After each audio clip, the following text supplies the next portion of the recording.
இங்கே வணக்கம். இங்கே பாருங்கள், நம்ம அடினியை வந்து மாடி தோட்டத்தில் அடினியை விதை எடுத்தோம் பார்த்தீங்களா? அந்த விதைக்குள்ளே இப்படி தான் வந்து விதை இருக்கும்.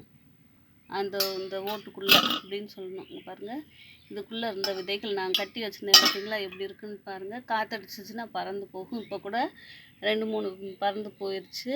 இங்கே பாருங்கள், விதைகள் வந்து இப்படி தான் இருக்கும். இதை விட இன்னும் கொஞ்சம் கூட பெருசாக இருக்கும். இது கொஞ்சம் ரொம்ப சின்னதாக இருக்குது. நம்ம வந்து இது பிஞ்சிரும் நினச்சோம்னாக்கா, அதாவது விதைகள் வந்து டேமேஜ் ஆகும்னு நினச்சோம்னா இப்படியே கூட நம்ம நட்டு வைக்கலாம்.